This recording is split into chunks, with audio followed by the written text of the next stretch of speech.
I think it was Ulysses Carrion who got me interested in archives. He had a collection of artist books gathered from all around the world, and he lived in Amsterdam, and he called his archive Other Books and So. And he said, we live in a privileged time when an archive can be a work of art. And I look in our gallery, our collection.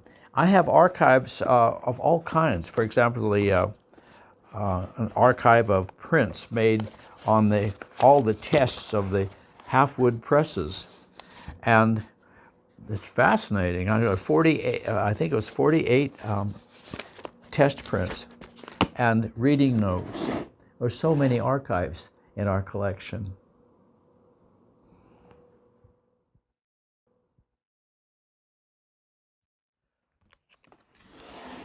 I made this frame for my artist trading card archive collection so that I could hang it on the wall. And when I want to, I can open it up. Like today, when I want to restore this set of trading cards to this empty box, I can open it up.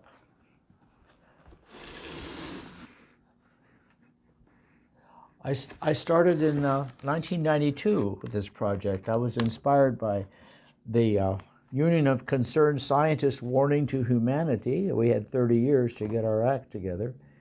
And Wizards of the Coast Magic, a kind of collectible trading card game that employed artists. There are 28 cells in my archive here.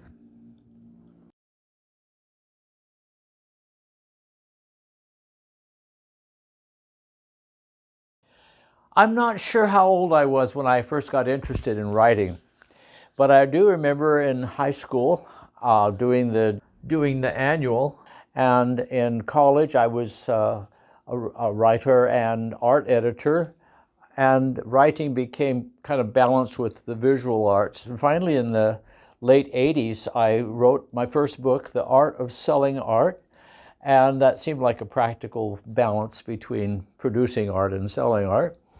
And I went on to produce, I wrote up until today about 50 books, and here they are.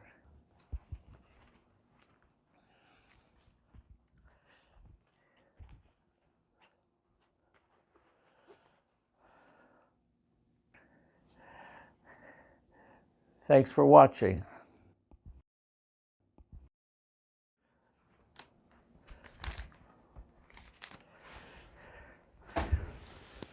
We got a letter yesterday from friends in Oregon.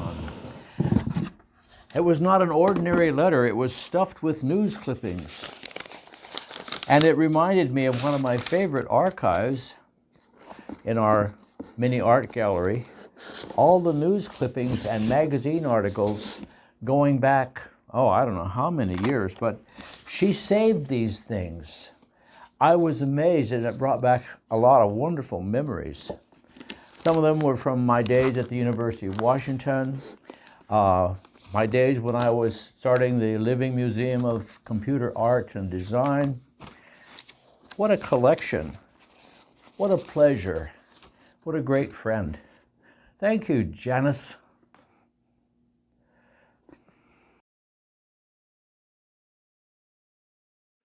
Thanks for coming today, and I want to thank all my former professors who showed up here this afternoon, and greetings again. In our archives, we have a videotape and audio tape collections and the printed transcripts from them. And from this one, which is 35 hours of videotapes we made on our trip around the world in 1983 on my last sabbatical, I turned that into a book so that I could share all the brief summaries of what happened. And in our audio tape collection, we have audio tapes going back to the 70s. I can transcribe these now on the computer, of course, and turn them into digital audio. Quite an interesting part of our archives, the audio recordings.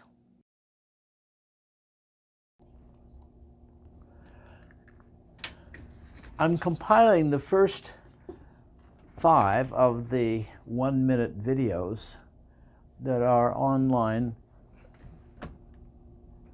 at the Ritchie Art and Archives collection. By clicking on the QR codes, you'll see the same videos as I'm compiling in this 1-hour tape. The objective is eventually that you can do a lot more with this collection besides watching me describe each of the pieces I've had time so far to describe. By more, I mean games. Our plan is to create an online game you can use on your phone, on your smartphone, and virtually go in and learn more about the work, the people involved, and buy what I call artist's script. It's a long story, but maybe through the next intervals I can tell you more.